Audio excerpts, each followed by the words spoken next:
Hello, everybody. Welcome, ladies and gentlemen, esteemed panelists, honored guests. Welcome to our webinar about AI and information society, the good, the bad, and the ugly. My name is Father Musa Wahib. I represent the Coptic Orthodox Church from my community in Paris. France. I have the honor to serve as a co-chair of the Faith and Science Working Group of the World Council Churches with the Reverend Dr. Peter Kunrit, and who is going to moderate this webinar for us. A very warm and blessed welcome to each of you. I would like to welcome Dr. Manoj Kuryan, who is the director of the Commission of the Churches on Health and Healing, to bring a word of greeting. Manoj. Thank you very much, Father. I would, on behalf of the World Council of Churches and its leadership, I just wanted to warmly welcome all of you who have registered and have participating in this.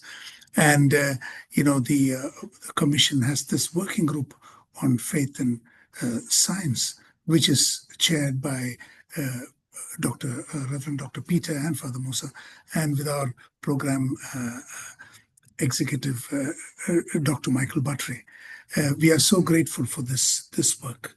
And to you, our resource persons, Erin and Caroline.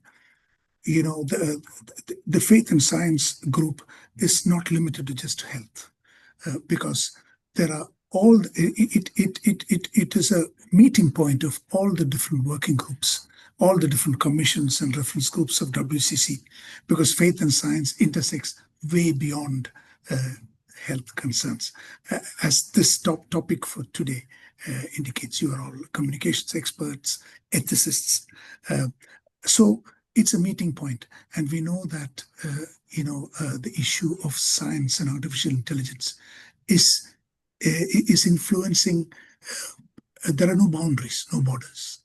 It's not only impacting our individual individual lives, but also society or churches.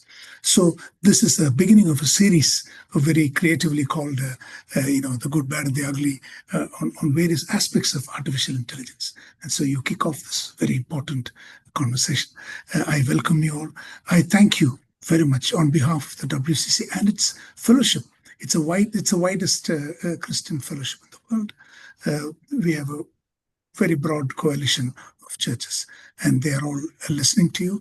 I'm so glad that so many people have come in, and many more have registered, and the recording will be shared widely. Thank you very much, and welcome, and God bless this conversation. Thank you. Thank you very much, Manoj, for your gracious welcome and encouraging words. This webinar will be on 90 minutes of duration. Each of the three accomplished panelists will have 7-8 minutes to share their thoughts from their personal and professional perspectives. We will then give 15 minutes for the panelists to interact among each other about the respective presentation. Thereafter, we will have up to 20 minutes for questions from our attendees. Please write your questions into the chat section of the webinar. My fellow moderator, Reverend Dr. Peter Kunert, will direct your questions to one or more panelists to respond. Allow me in the start to briefly introduce our three panelists in the order in which they will be speaking.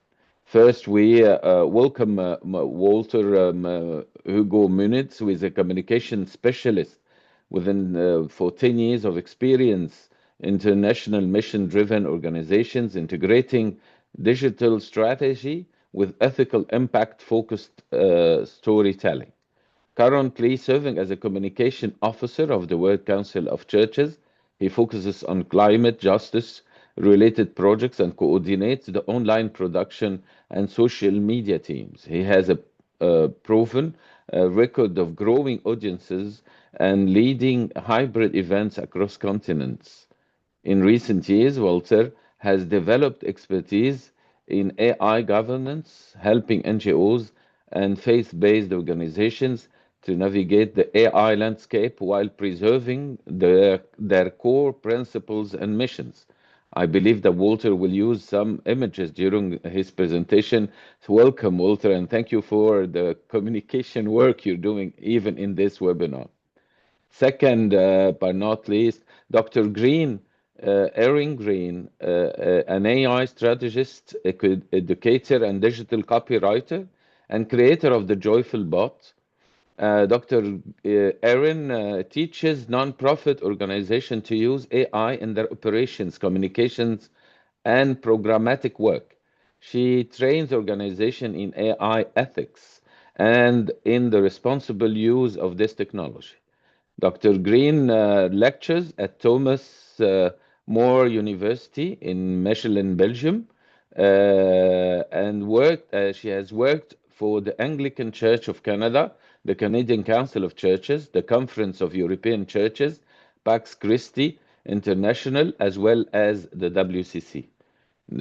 She also completed her bachelor in chemistry at Mount Allison University, her master's in theology at the University of Toronto, and her PhD at St. Michael's College at the University of Toronto.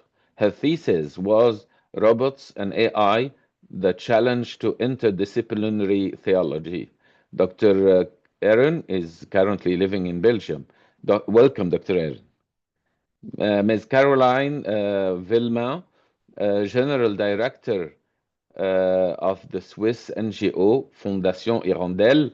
Fondation Hirondelle was founded in 1995 and provides information to populations facing crisis in the nations, empowering people to take action in their daily lives as citizens. Ms. Villemain has been the General Director since 2017. Prior to Fondation Hirondelle, Ms. Villemain worked for the International Foundation for Election Systems, taking part in numerous electoral observation missions in several African countries. She first joined the Fondation in 2003.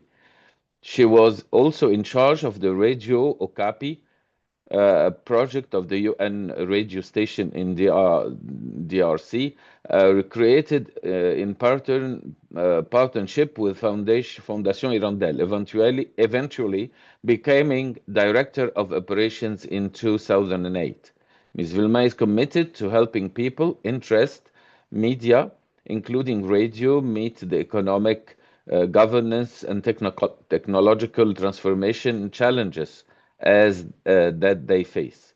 She's also a board of member of the Global Forum for Media Development and holds a bachelor degree from the Institut d'études politiques de Lyon, complemented by a degree in international relations from Georgetown University in Washington, D.C. Welcome, Ms. Villemain. Again, a warm welcome to all panelists. And now I will turn over the role of moderator to my co-chair, Reverend Dr. Peter. To you, Peter.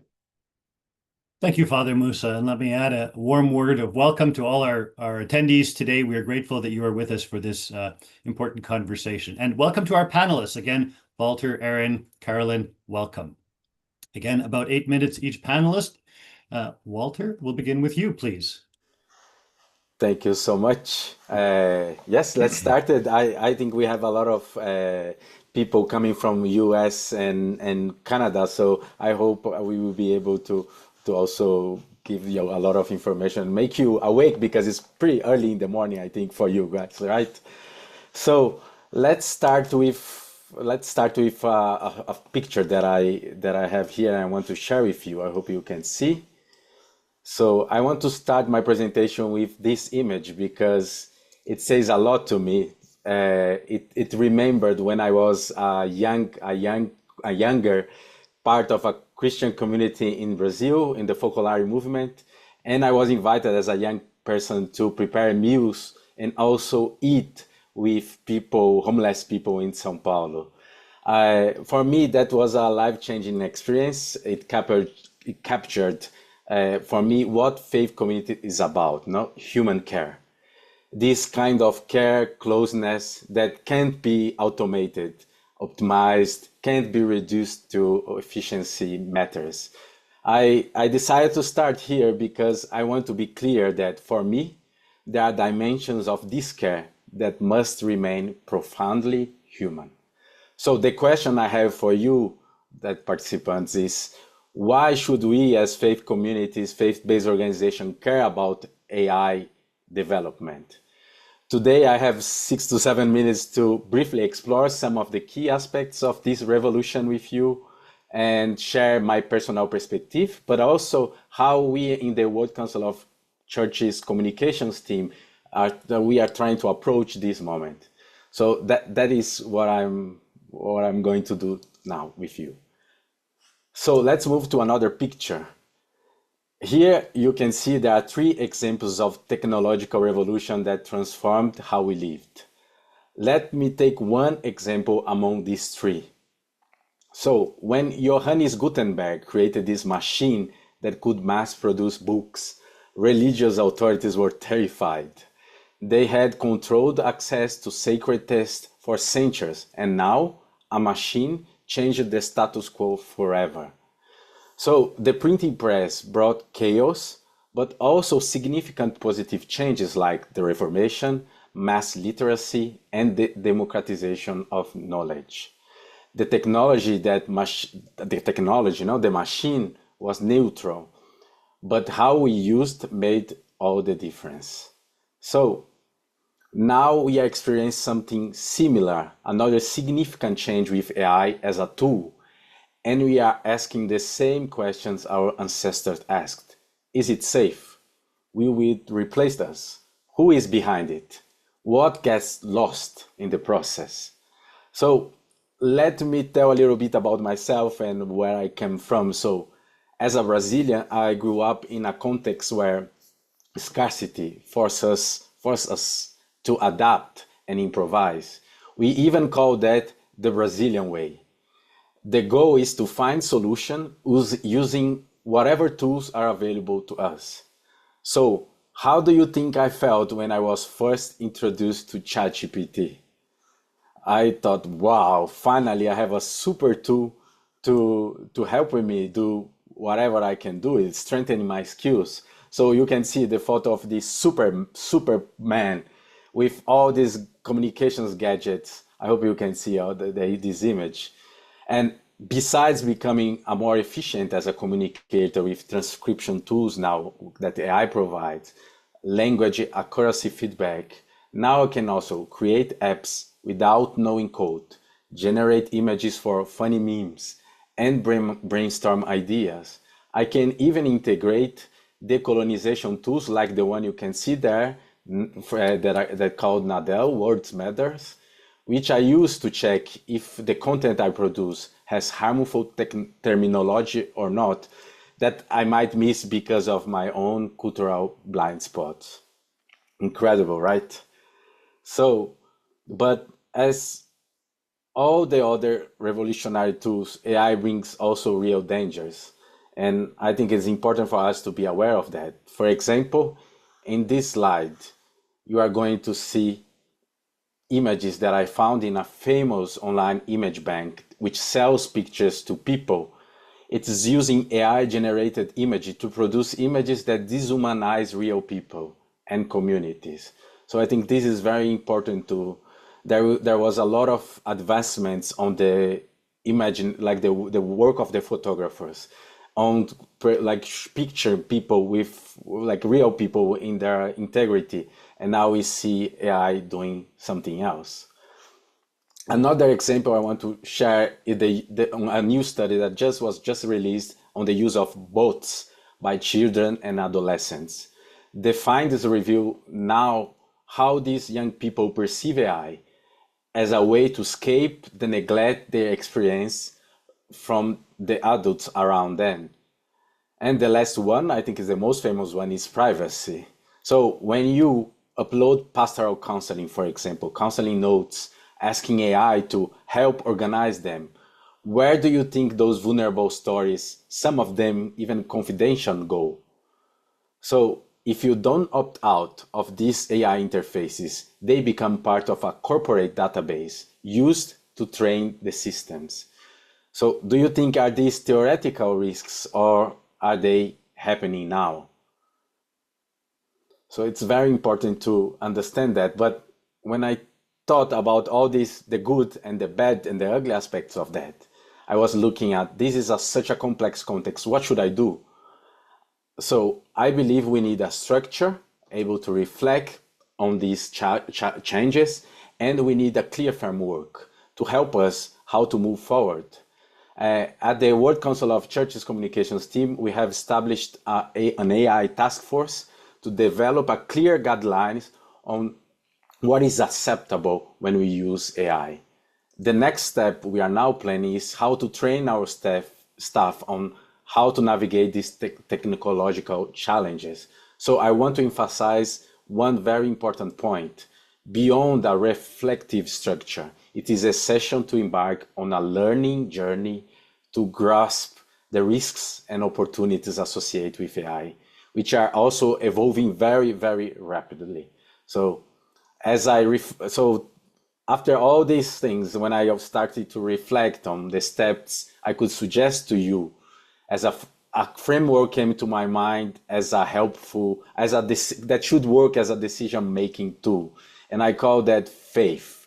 So what that means, faith. So before using AI in any context, please ask, does this actually serve your mission and people? Or does this just make things faster? Speed is not always the goal. So F stands for fit. The second is A for ask. Are we sure the data we are using on these AI interfaces are not private or confidential? I stands for incremental. That is also very important. Please, if you want to try experiment with AI, start small, do some pilot, review quickly, see the implications of that, and stop if that you see there are some harm. And then see it for transparent, which we need to tell people that AI was involved in the process. So don't hide it. It will create a trustworthy environment. And H for human-led. People decide. AI suggests. Never the other way around. I think this is very important for us to be aware of. And here is the most critical remark I want to make. Never feed AI with pastoral notes, counseling records, email about personal struggles, health information, financial data. So just to conclude, since my time is almost gone, a quickly summary. AI is a tool, like the printing press, like the internet, social media. It will change things. Some things for good, some for bad. We need to be critical of the promises made by these big companies that own AI development. We must never surrender our values to efficiency. We must raise awareness of the ethical implications of AI and continue our mission to protect human dignity for all. But we need also to be open and not let fear paralyze us into inaction. The revolution is here. The question is not whether we are engaged with this or not. The question is how. Thank you very much. Walter, thank you very much. I think you've got us off to a great start today with some excellent insights and some good questions. We'll now go to Dr. Aaron Green. Aaron, thank you. I'm finding my way. All right. And now I'm just going to do share content only. We're going to expand that. Can everyone see my one slide? Does that look all right? Good. Okay. We had to practice earlier to teach me how to use Zoom again. I'm going to start my stopwatch so I have a good eye on my own time. And I'm going to close this presenter layout. So I just have one slide and a little story. So I was thinking what would be interesting to share with you today. And two of the big things that I'm working on professionally are related to education and communication. And in so many ways, they're the same thing, right? To educate is to communicate, right? And to communicate is to educate. So it was I was thinking, I'm going to tell you about a research project I'm working on. And this research project is under the leadership of Tay Moss at Church X in Canada. And this is his project. This is his vision. I don't want to take credit for it. All goes to Tay. But I've been hired to help shape some of the research questions and do some of the computation on that. So Tay built a chatbot for the Episcopal Church in the United States. Right? At first it was called Ask Kathy, but then so many of the chatbots have women's names and that's not so nice and stuff. So now it's called Episcobot temporarily. So I'm going to tell you about Episcobot. So why did the Episcopal Church want or need or have any use for its own chatbot, right? ChatGPT, if we've seen, is pretty powerful. There's lots of good options out there. Well, there's problems with it, right? It's about authority and hallucinations and bias and stuff. So if you build your own from scratch, you can kind of control what it's trained on, right? So Tay built this wonderful little chatbot, and it was all authoritative, official Episcopal documents, right? So you know that when you ask it a question, like who was the first presiding bishop of the Episcopal Church, right? You would get an answer drawn from the authoritative resources. But then you have this, and so what? It's kind of like you have this kind of custom little chatbot, and so what? What are the bigger questions behind this, right? It's good that people maybe have access, right? It's free, it's easy to use, you don't have to leave your house. It's a, maybe a pastoral outreach opportunity and so on. But what are kind of like the theological implications of this, right? Like where's authority in this? How are people learning? Is it safe? There's risks with this. Are they relying on it too much for pastoral care and so on, right? And one of the reasons that we wanted to do a little bit more into looking into these questions is because so often folks like us on this call, we're trained in theology or we're trained in the humanities, and we don't have the technical skills to look at, what's going on underneath. So this research project is actually looking underneath, looking at the patterns. So some of the things that we were doing, for example, we're looking at, patterns in the language models, right? We're looking at topics, like how different topics get clustered together. So for example, when people go and look up something about scripture, is it in the context of, grief? Is it in the context of pastoral care? Is it in the context of sermon preparation? When they talk about a justice issue, for example, something about climate change, what other things are going on around that, right? So when you start using, some of the skills like large language model analysis, BERT topic analysis, and some of the things that are embedded from computer science, then you can kind of see more and more how are people specifically using this to explore questions about faith, theology, is there learning happening, and what is different about that kind of learning, right? So we're kind of doing an interdisciplinary project in a different way, right? We're actually drawing on the techniques of artificial intelligence science to answer some theological questions. So one of the things that we wanted to figure out is how well does this teach, right? And so what we're finding is that certainly learning is happening, that there are lots of questions and lots of people are taking to this as a source of information for their faith, for historical information, just for practical information. But how can you figure that out, right? What's distinctive about the kind of learning that's happening in this space, right?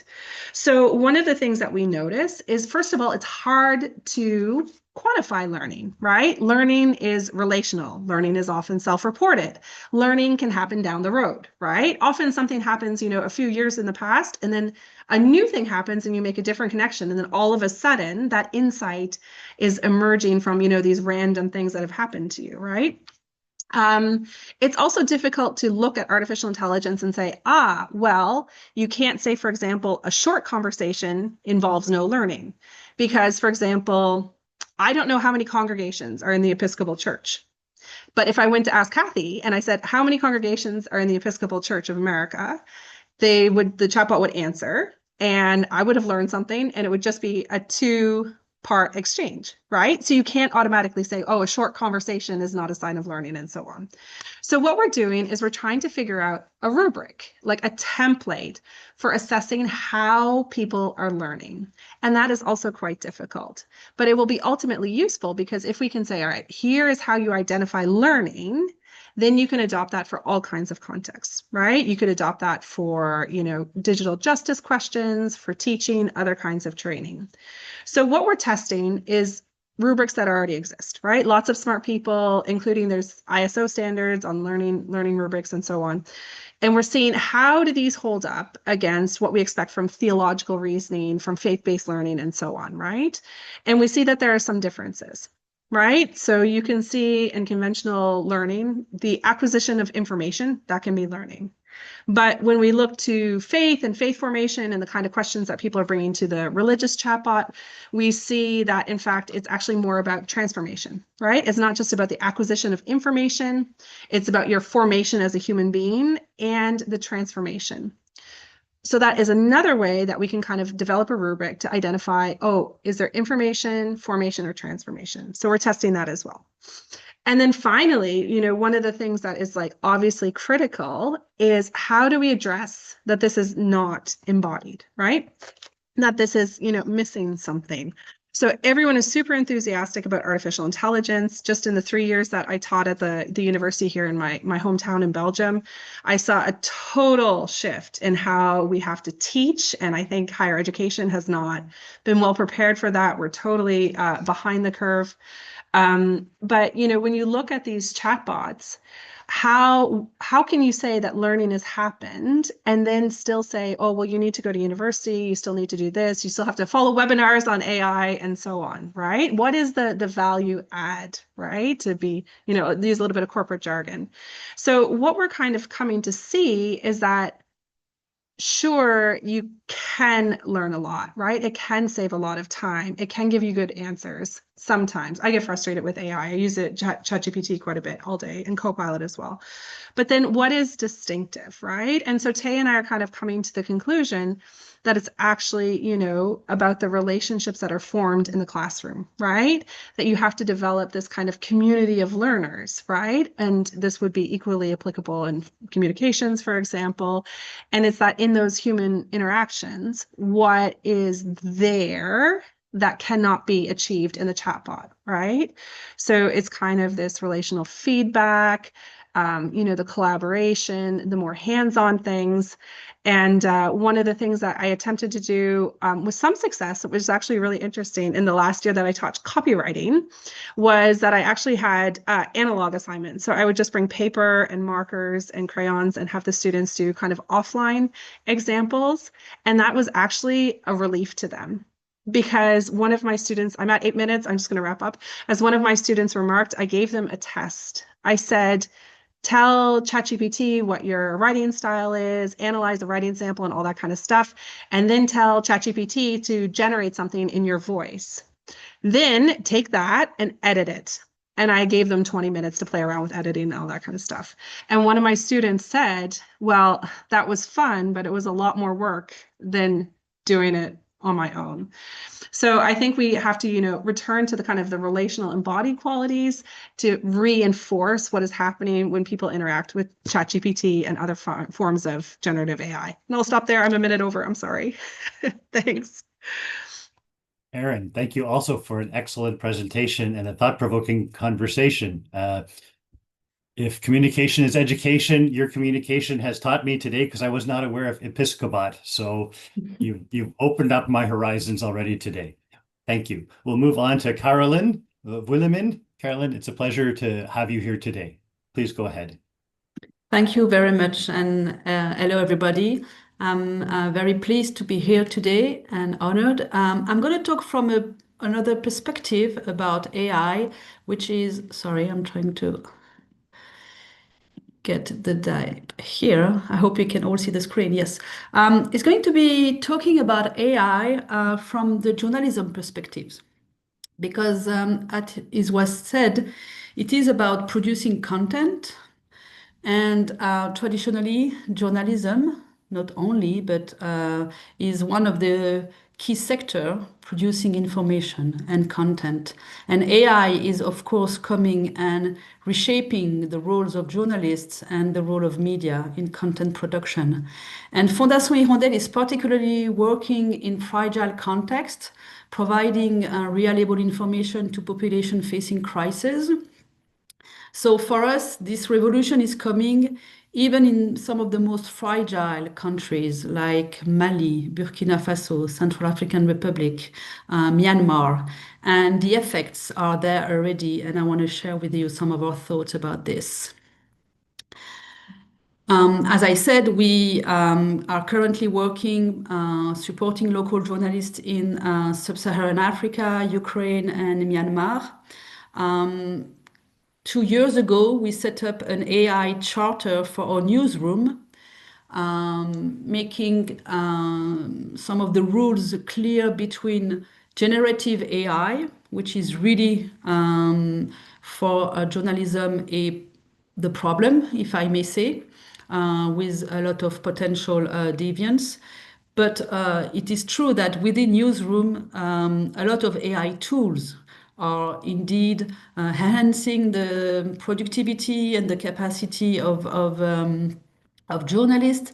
I can think of editing tools, speech to text tools, transcription, audio. You may have an article that is automatically read online and so forth. So what I want to focus on and really be careful to have you careful about today is generative AI, text, voice, and image generated by ChatGPT or any other type of LLM and booth that indeed take what exists online and recreate. They don't create from nothing. We have to be very aware of this. Recreate from what they found according to prompt and requests. Again, text, voices, or images. What we have identified with Hirondelle is that AI is yet another layer and tool enhancing disinformation and false information in a very disrupted already information environment. So what we think is important is to strengthen information integrity for 2 reasons. One, to have a positive approach vis-a-vis disinformation, but also to continue provide reliable content as people will more and more use AI tools. And again, if AI only has misleading or not fact-checked content, it will continue create information and content based on false information. So strengthening information integrity is very important, and it is the role of journalists. As you know or may have seen, the World Economic Forum has put for the 2nd year in a row misinformation and disinformation as the #1 threat globally. And so AI is coming to reinforce that threat in today's information and communication environments. So today we are in a kind of a perfect storm moment, but it's not a moment that will pass. It's opening a new era, as Walter said, and it's an era where human factors, technological factors, economic factors, and political factors are all aligning for the worst, or the bad, or the ugly, as we have in our title today. The human factor is key. Since before the COVID and the arrival of AI and free tools like ChatGPT, we are living in bubbles with social media and algorithm. People are more and more isolated, and they have cognitive bias they are not aware of. We have the technological factors, as I just mentioned. The economic factors. AI is coming at a time where we would need more and more journalists to verify, to identify disinformation, lies, rumor. But the sector is in crisis. The economic model of media is in crisis, and there are less and less journalists hired in newsroom to do that work. And the political factor globally is worrying, with the shrinking of civic space, attacks on journalists, values such as inclusion, various diversity of point of views, and freedom of expression being attacked. So we have several main risks associated with AI. And this is what we call an epistemic fracture at Fondation Hirondelle. The first risk is that more and more of people are embracing counterfactual narratives. They are not following information based on facts, but based on what they believe. And then it's very difficult to dialogue among divergent point of views because you cannot find a minimum rationale to dialogue. And a third element at risk is that there is still a large part of the population globally, but even in some of the developed societies, people are less connected and equipped to use these new tools. And globally, you have low resource languages that are not part of the revolution and AI revolution. If you try to use ChatGPT with Swahili, even if it's a very popular language on the continent, on the African continent, spoken by millions of people, or Hausa with Nigeria, you cannot run LLM in these languages yet. Though AI has some potentials for media, including generative AI. What I want to share with you is an example in Venezuela, where, as you may know, and the Nobel Prize was given to the woman from the opposition, journalists, human rights, and civil society representatives have been on the threats in Venezuela these past couple of months. And a newsroom has decided to create avatars to replace the journalists that are threatened in their country. The content and the stories, of course, are still made by the real journalists in exile. But they decided to create these avatars. There is a woman journalist and a male journalist. They gave these avatars name. It's fully transparent. They explain at the beginning of each news bulletin that they are avatar, that the source and the information has been produced by real journalists, and they are the face and the voice of what used to be real journalists, but it helps create stronger relationship and contacts with the audience. Does it create a trust as strong as with real journalists? We don't have enough studies and time to measure now, but at least it allows to continue the service of information to the people. So I will stop here, and I thank you, and I'm happy to answer any questions afterwards. Thank you. Carolyn, again, thank you for an excellent presentation. We've had 3 excellent presentations this morning. Thank you, each of our panelists. We now have 15 minutes to ask questions of each other, panelists seeking more insight into each other's presentations. Does anyone want to go ahead? Erin first, and then Walter. Erin, please. So Walter, I loved your Brazilian solution. That joke about ChatGPT. So I can imagine, has that shine worn off at all? Do you know? And Like not just specifically for you, but just like speaking how it might have landed in your culture, like, oh, with the scarcity and stuff. Is it still a novelty, or are people like, oh my gosh? like I just came back from Brazil. I think people are using, but not as the discussion are not as present as I see in Europe and North America, for example. It's still something to be discovered in Brazil. Yeah, because I'm wondering that often, when something comes out, there's this like huge rush, often of enthusiasm, and then the pendulum takes a bit to settle. Yeah, I just wanted to say something about that because this is very much when we were discussing about the webinar, right? And I came, like as a Brazilian, I came from a different perspective of the world, right? Like we normally really don't have the tools to do, like to be efficient, as normally there is a lot of abundance in Europe and North America. So we have always this positive feeling about new tools or something.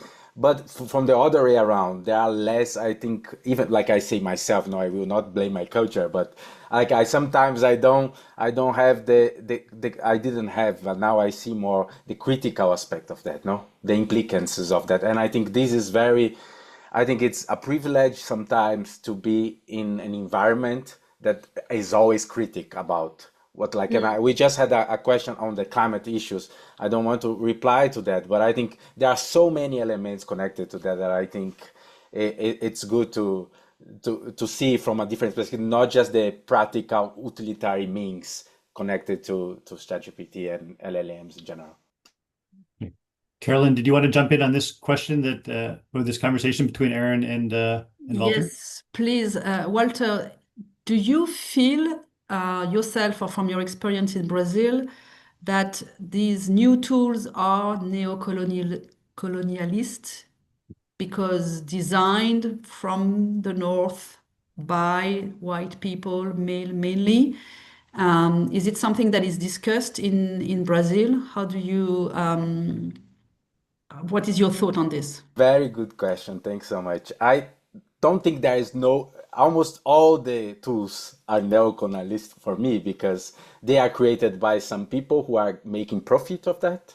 And then of course we can use it, but I think I think the bias aspect that you mentioned, it's very important. I think also Erin mentioned, I think it's all the information that is the baseline of these tools are trained by north like western for the western world. Of course I don't see myself. I also talked a lot with indigenous people because as WCC I covered the climate program, and I was discussing with that how much of the indigenous knowledge that is available, because somehow these systems, they have to decide what is a good information and what is a bad, and where is the indigenous people there, for example, the indigenous knowledge, because the system was not trained with indigenous knowledge. So, and I think from the Latin America week, I could say there are many other elements to that, and I think also African knowledge, all these elements, it's hard to, and I think somehow I feel motivated to train the system to get it there. So I feel this feeling like, of course it's not, but we can train it. But at some point I also think like there will be always someone behind deciding what is a 10, what is a 5. And when I ask a question, what the system interprets. Does interprets that I might have a solution, I might need a solution that comes from an indigenous perspective, but if comes from this university, Oxford or something, that is more important. So I will give that as a response as a system, no? So I always have this balance between what we can do to strengthen the systems, but also how much we cannot decide on the because it's also money behind, right? So yeah.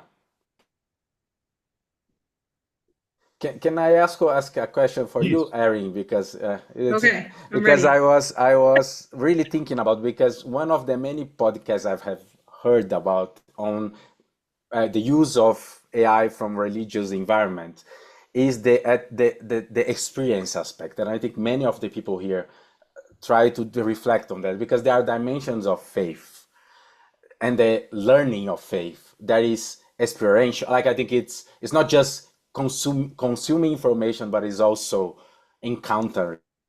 No, and Yeah. also not and how can you see this encountering aspect in a bot that is just like, is there any mechanism in this in this research on trying to evaluate this element on that and maybe come with a conclusion that is impossible, but just in, like, I was very curious about that when you were sharing. About the encounter, you mean?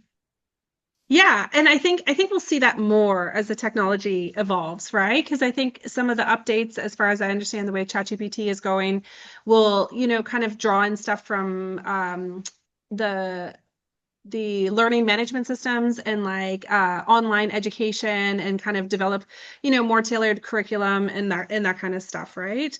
And I spent the first 30 years of my life in Canada, and I kind of forget what Canada is like a little bit. But someone once asked me about traffic jams in New Brunswick, and I'm like, there's no traffic jams in New Brunswick. It's pretty remote.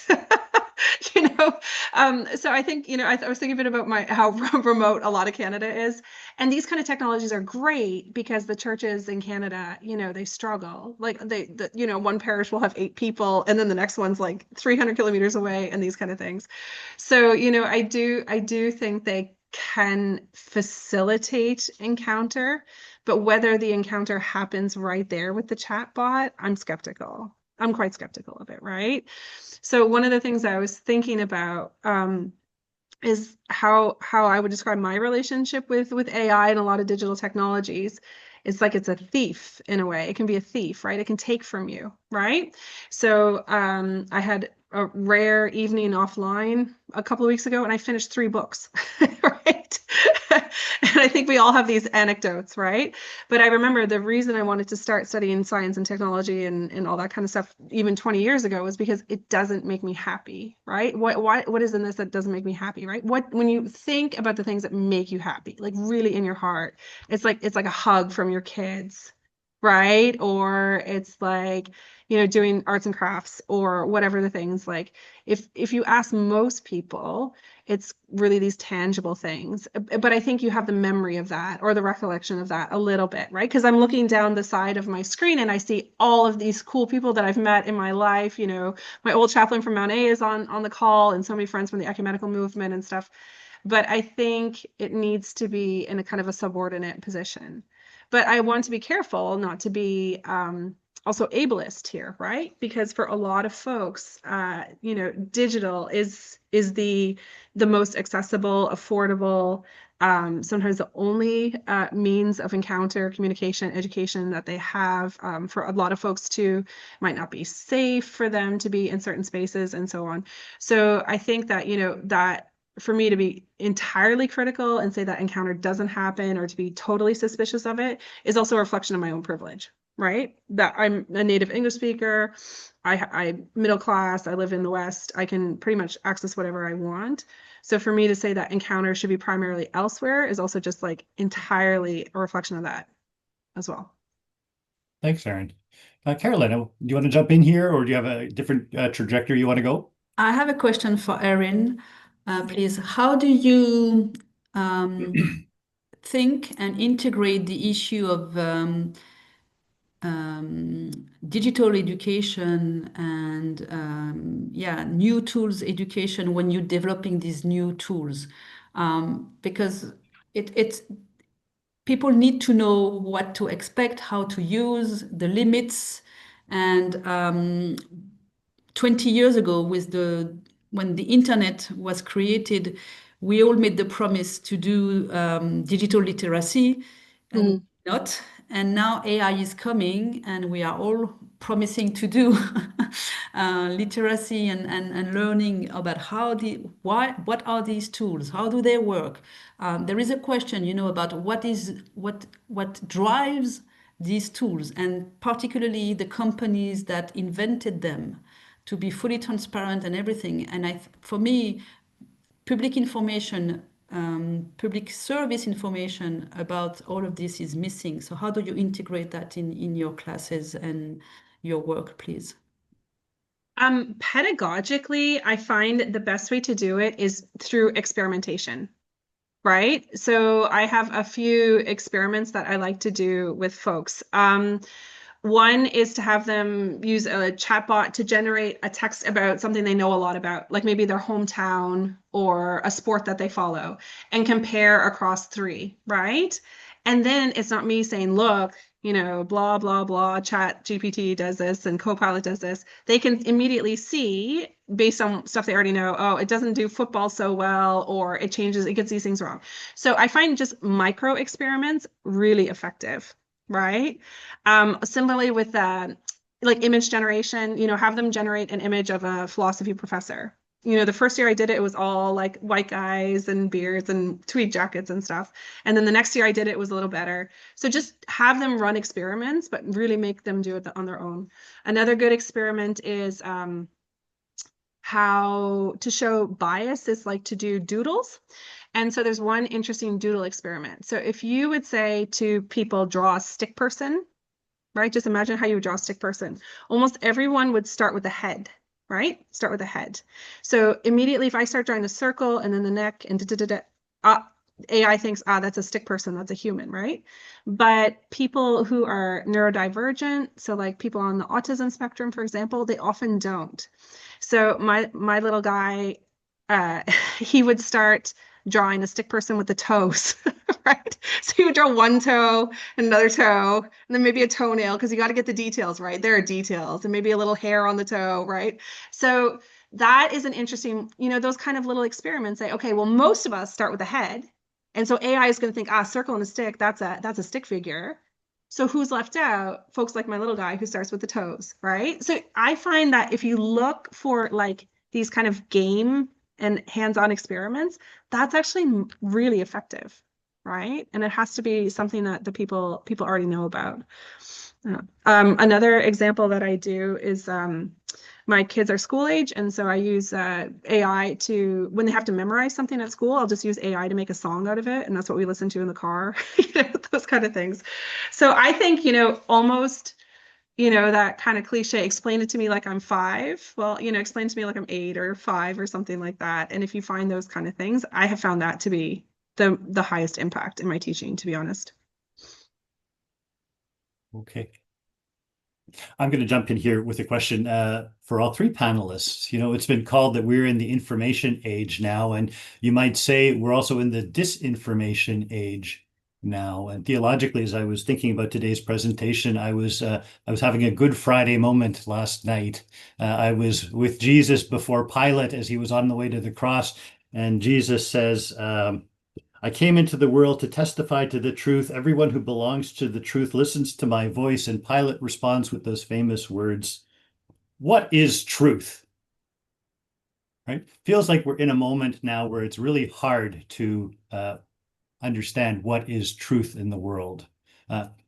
Any thoughts, Ro? Any of your perspectives on this moment between information and disinformation and how we understand what is truth in our world?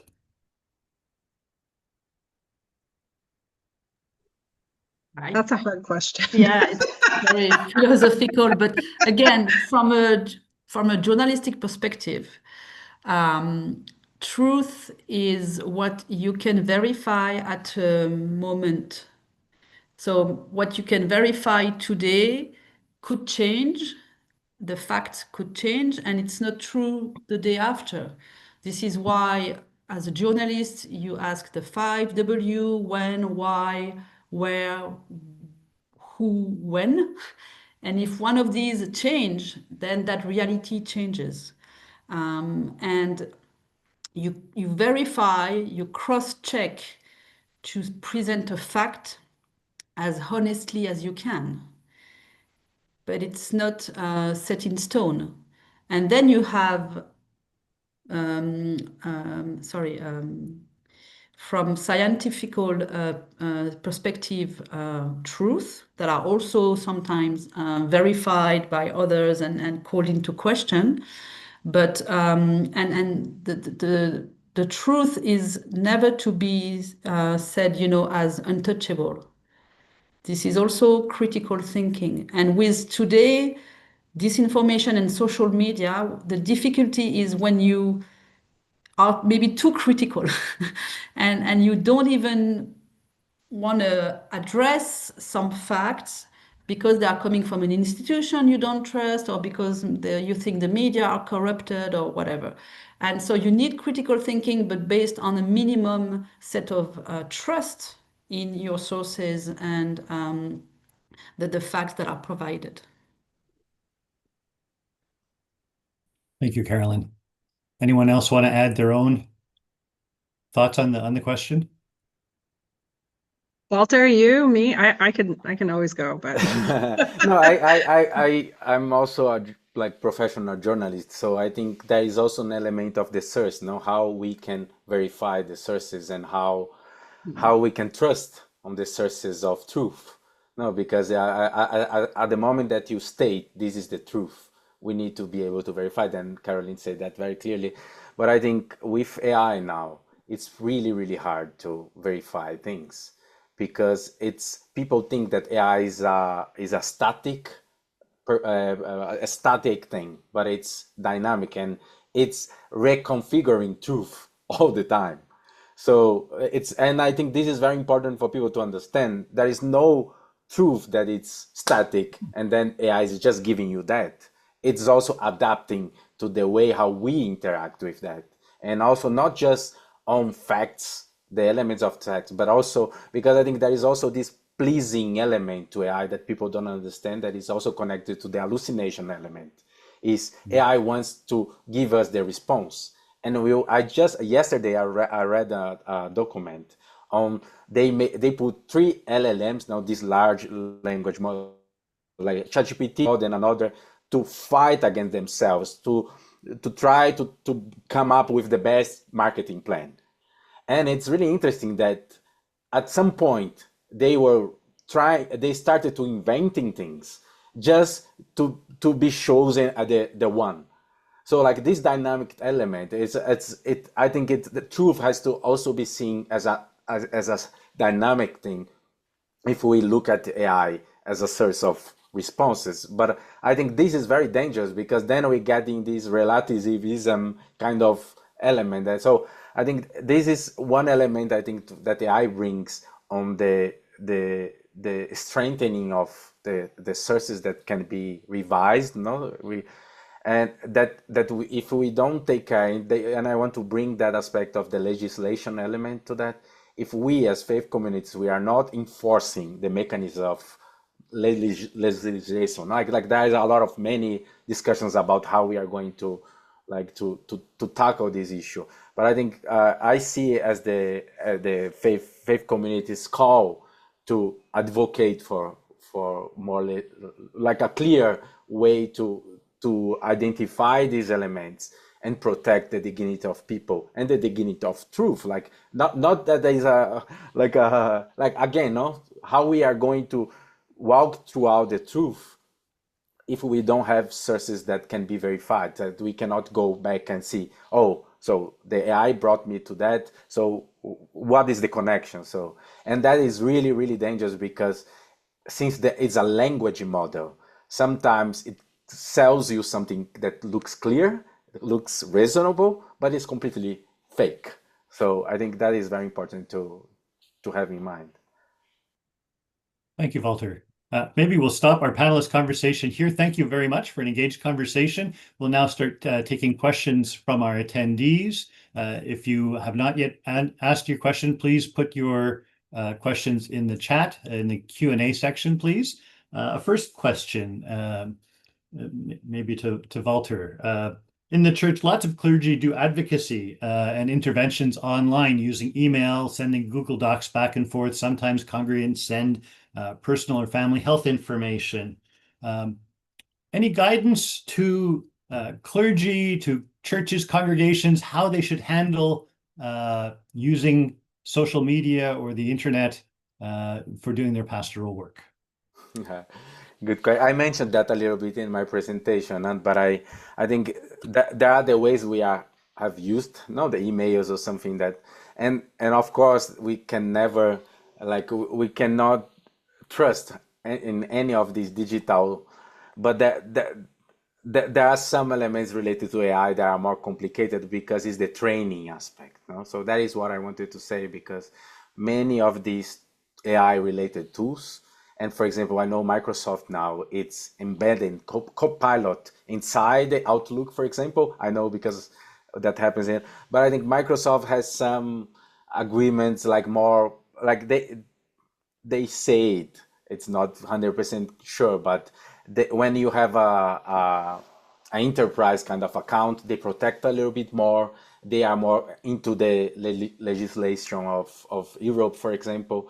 But it's always complicated. When I always say, if don't use AI to add this type of information. Don't use it at all, because I think it's really dangerous that this, if you don't know how to go to the settings and opt out all the training aspects of that, that is going to be used. And how we, this is actually how we pay. No, it's the famous free.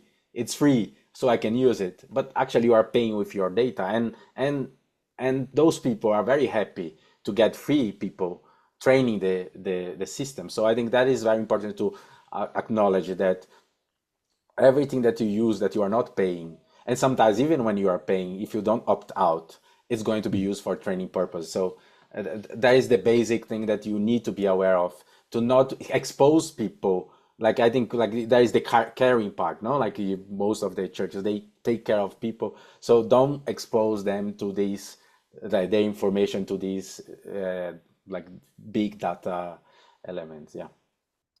Thanks, Walter. Another question here. This one, how can communities reconcile or assess the use of AI with concrete environmental impacts of AI data centers? This is about the environmental costs of AI, the energy use and the water use. Can we use AI while being critical versus complicit in a negative societal transformation? So it's a two-part question. So one of you want to handle that? Aaron, perhaps? Yeah, I've looked into the environmental impact of AI, and it's bad, right? I mean, it's just bad. Along with like consumerism is bad, and fossil fuels are bad, and things are just not great on that front. So one of the things that I thought of is, it can be so easy just to ask ChatGPT or these chatbots things. Just imagine like flushing the toilet before you send the prompt. Like, that's how, would I just do that? Would I just go and waste that much water before sending the prompt, right? Decide, is this really worth it? Do I really need to do this? But what you can do, I think, is look for the sustainability options within that, right? So there is movement, for example, to use other kinds of coolants in place of water, because it's often water that's cooling the data centers. You can also look for AI tools that are located geographically, for example, not on indigenous lands. You can look for places that have more sustainable energy sources, right? Like the Nordic countries, for example, are the data centers located there. You can also do things like, look for use smaller models, right? So instead of using the big ChatGPT model that accesses everything, you can try running it on a lesser one if it's just simple requests and so on, right? But I do want to caution that, again, don't take this all on yourself, right? Like, this would also be the same thing as, me hopping on my bike to go to the train station, or, me being vegetarian. I'm not destroying the planet, right? It is not, what I do is a drop in the ocean, right?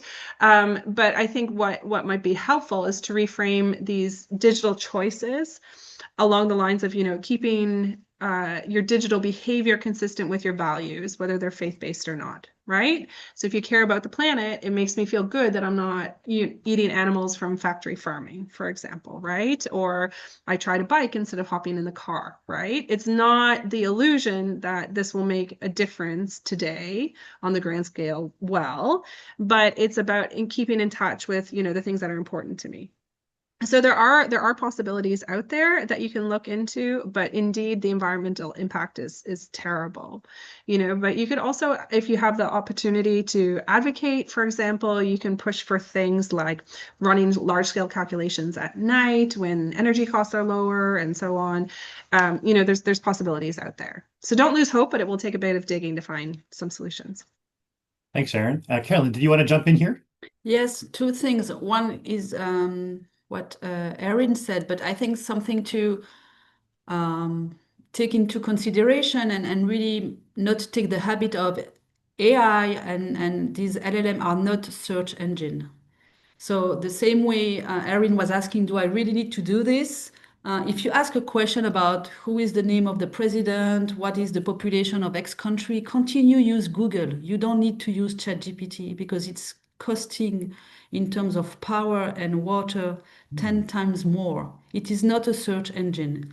It has capacity to generate content and ideas based on prompt, but not as a search engine. That's one thing. And then you also have some models that are, and I'm not an engineer, but and I can just give the French one, Mistral.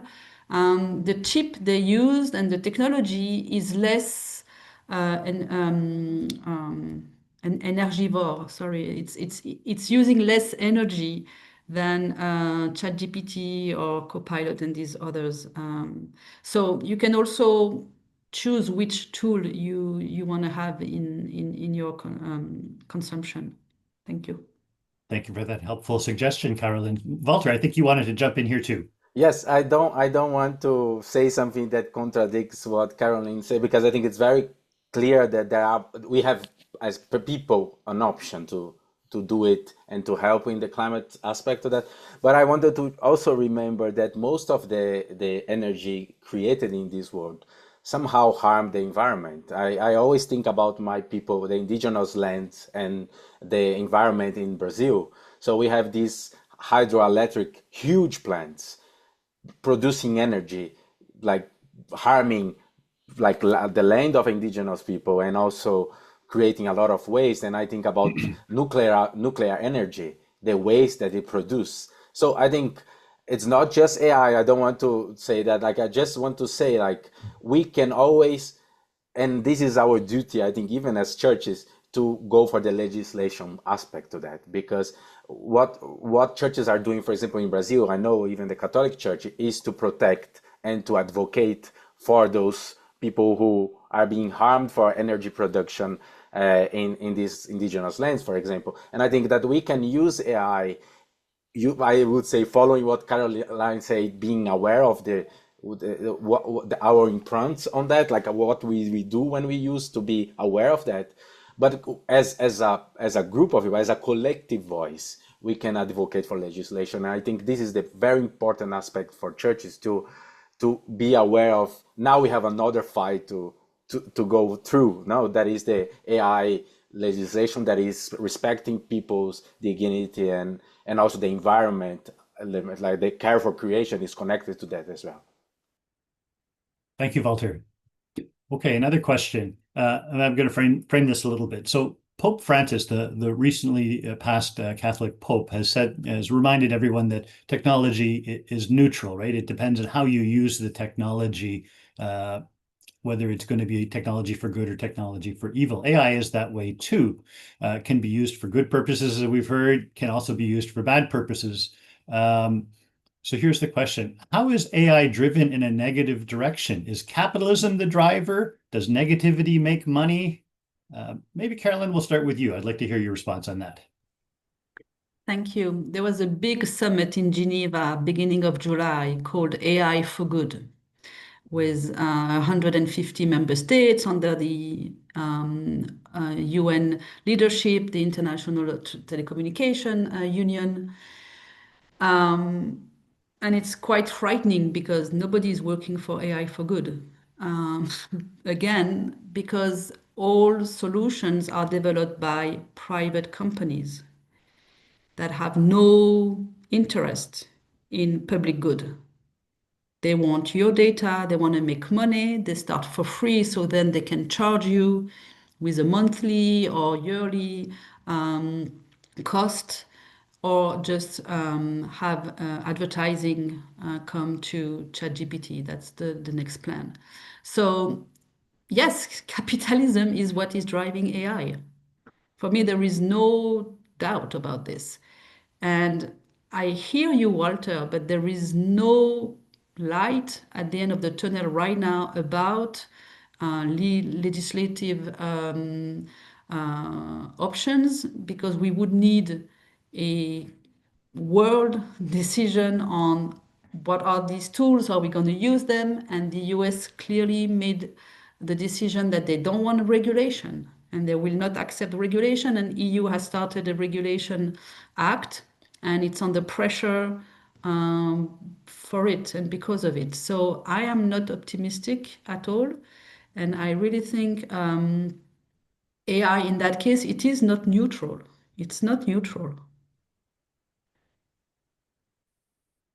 Thank you, Carolyn. Does anyone else want to respond to the question? Yeah, but I don't know if you want to move on. Okay. Well, we can move on. We have other questions. So thank you for the response, Carolyn. This is a question about what languages AI is available in. We're holding this webinar in English, which in some ways has become a dominant language in the world and in the world of AI.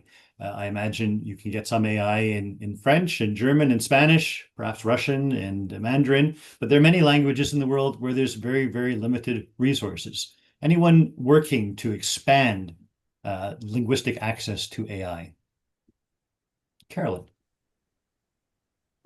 And please, Erin and Walter, come in too. But again, AI is using what's available online. So if you do search in Bambara, in Tamashek, in the language they talk in Bhutan, you don't find a lot of data currently. The internet is mostly a an English-based database. So this is what AI can go and extract. You have French, you have Spanish, you have some Arabic, but this is why the low resources, what we call the low resources languages, it means that there are very little resources in these languages that AI can go and extract from. And for instance, we are approached as Fondation Hirondelle by American companies, I will not give names, to take 20 years of production in the languages of the Democratic Republic of Congo, Lingala, Swahili, Chiluba, Kikongo. And these companies want to take that content for free from us to say this is to learn, to get the machine to learn and to make these languages available for more people afterwards. And this is a dilemma because, of course, I want these languages to be available for more people, but 20 years of quality content, journalistic quality content in these languages costs money. And don't come and ask me to give it free for you. So these are the dynamics taking place right now. Thank you, Carolyn. Erin, go ahead. Sorry. And I would add that, the expanding into other languages is not necessarily always desired, right? That, there are communities, especially with dying and minority languages, for example, that have the notion that the language itself is sacred, right? That it's not meant to be consumed and commodified, right? Because a lot of these deals with the big tech companies also come with the assumption that now that data is owned, right? And that it's no longer, part of the identity, part of the culture, part of the, the rights of the people, right? So I know that there are some instances with Indigenous communities that they don't want it necessarily. So I think that the problem, kind of that colonial, everything's in English, there's two sides to that, right? That, yeah, the English stuff is really dominant and you see that reflected in the training data and how AI spits out stuff. But on the other hand, not everyone is in wholesale favor of having that, democratized, right? Some people don't want to participate in that. Some communities don't want to participate in that as well.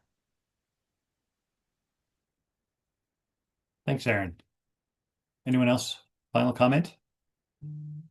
Okay.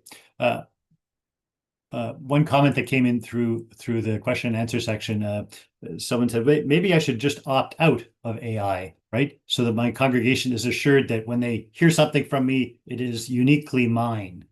Can you do that? Can you opt out of AI if you're at all connected through the internet these days? And what do you think about that as a response? Walter, your hand is up. Yes, there are some things that you can opt out, and there is also another comment on that, and there are, like, because we were talking about these LLMs, now these interfaces that are just like a chat that you can interact with that. But Zoom, for example, it has transcription elements. There are all the embedded AI features in many of that. I would say almost everything we have now have some, as Erin said very clearly, is stealing some of our information to the systems. And I think this is really hard to, but what can we do? And I always try to do, and I think this is also connected to what we at the WCC are trying to do, is every time we have AI generated, like the transparency aspect of that.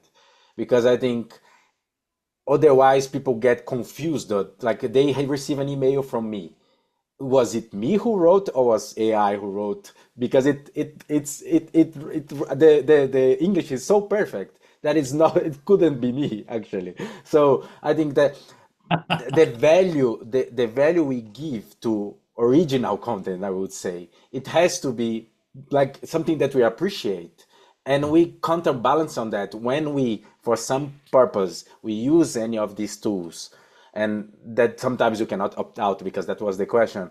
We need to be transparent on that, and of course, go to the settings of these tools. Go to the settings. I always say, like, of course it's hard, but they make it hard on purpose. That is clear. They need your data, so it should be there. And there is also something that I developed myself for my use, is that I always goes to the private policy session of the database, and then I created with AI, with a set of questions that I find interesting, a way to get this link of the private policy section and see if they are, what they are doing with my data, because it's also, the language is very difficult to understand.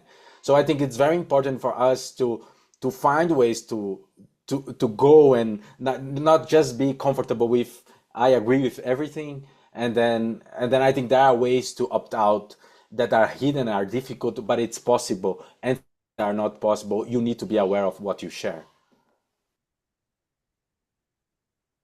Thank you, Walter.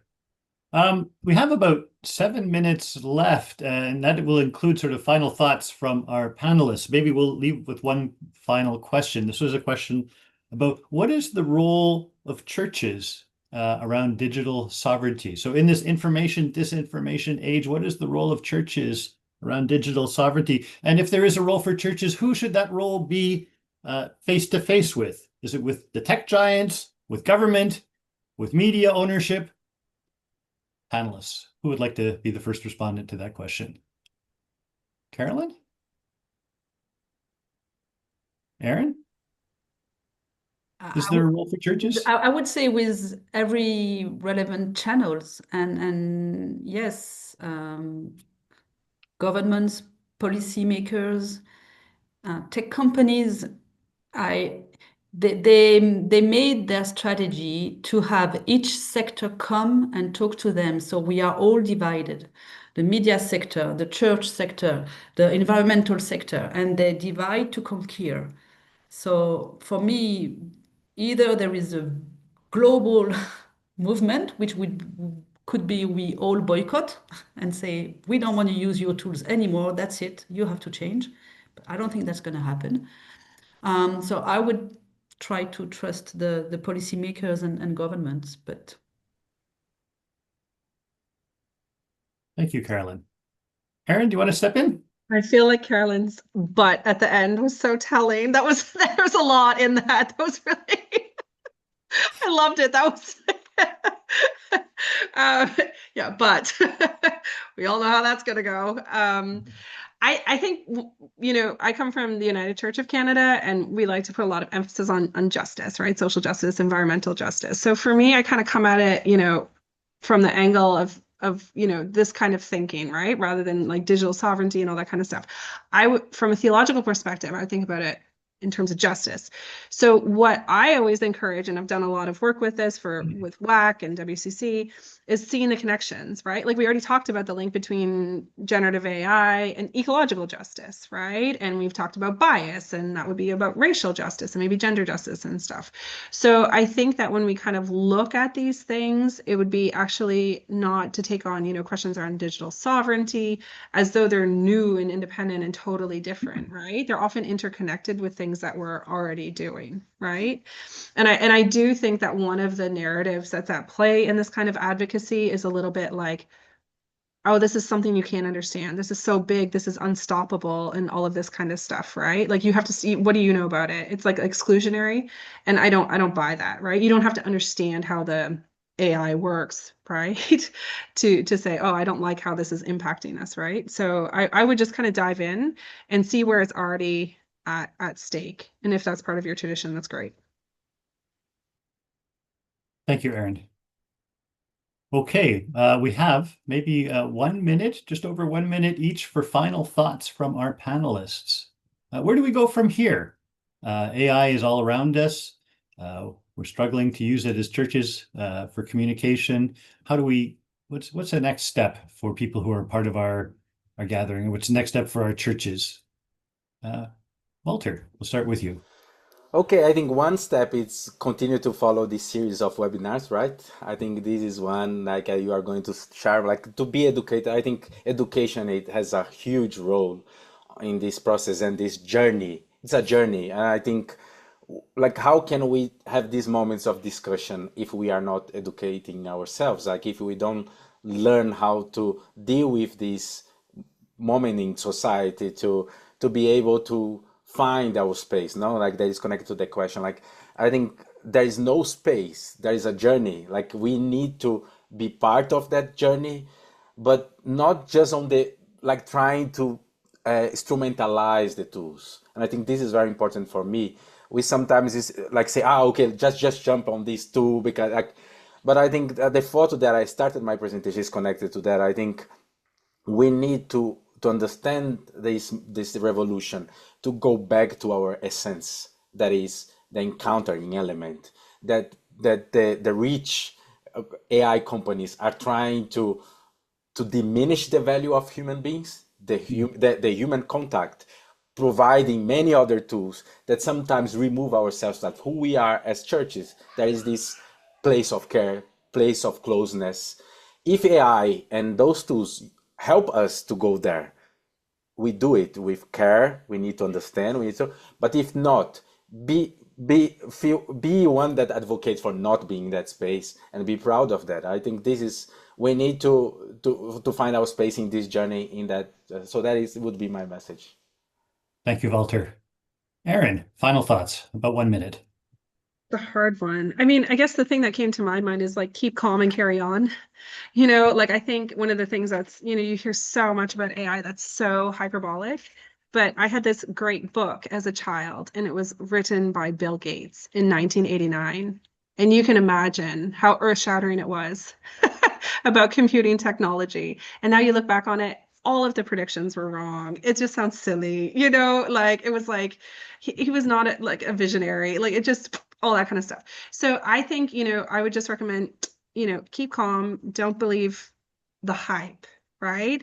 And focus on what is actually happening, right? Don't start down this road of, you know, speculative thinking that, you know, next year we're going to be all these kind of like holograms in having, you know, this virtual reality and, you know, avatars and all this kind of stuff, right? Like just see it for what it is today. Don't get too focused on what people are saying the trends are, and, you know, just bite off what you can chew, right? Thank you, Erin. Carolyn, you get the last word. Thank you. Well, AI is here and AI is here to stay. I think there is no coming back. This is why I agree with you, Walter. It's a journey, and education, digital literacy, media literacy is key to learn about these tools, to learn how to use these tools, and all communities, being faith-based or being, you know, in women association or youth clubs. I mean, every time you are able to gather people and talk about this and show examples, as Erin showed us, and have people learn and understand, I think is important. And we are consumer of these tools, so we have the choice to consume or not, and to put pressure on what we accept to buy or not.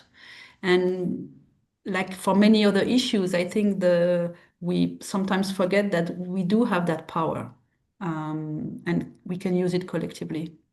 Thank you.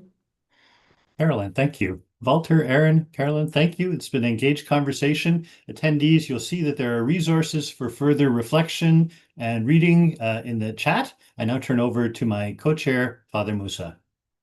Father Musa. Thank you very much, Peter.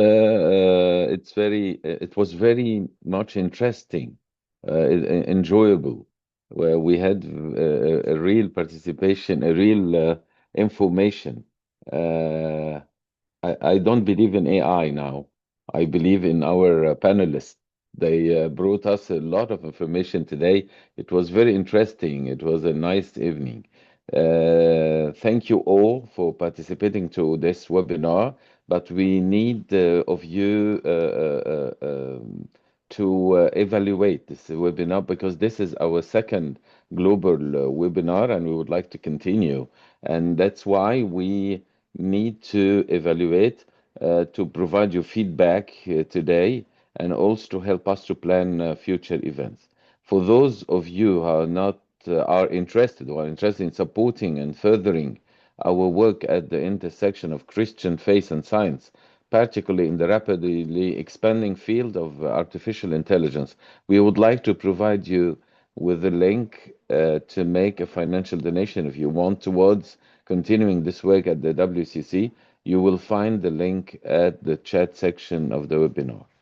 Panelists, friends and colleagues, fellow attendees, thank you all for your attending our webinar today. We are delighted by your interest and trust that today's conversation has stimulated both your thinking and your theological ethical reflections about how AI is transforming human communication. Both is good always, but also in some potentially very harmful ways. Thank you very much to our distinguished panelists for leading us in today's conversation. I guess we all can see their interest in the subject and their work in it. Walter Muniz, Erin Green, and Caroline Vilma, we are deeply thankful to each one of you for today's engaging, enlightening, and challenging conversation. You have our gratitude. Thank you to the organizing committee for this webinar from the Faith and Science Working Group of the World Council of Churches. And we would like also to thank especially Dr. Michael Batterley for his technical expertise in hosting today's webinar. Thank you very much, Michael. Once again, thank you all for your participation, for your presence that made this webinar meaningful and hopeful for further future work together. We wish you all a good day and a good evening. Blessing to each one of you in your life, your work, and your ministries. Grace and peace.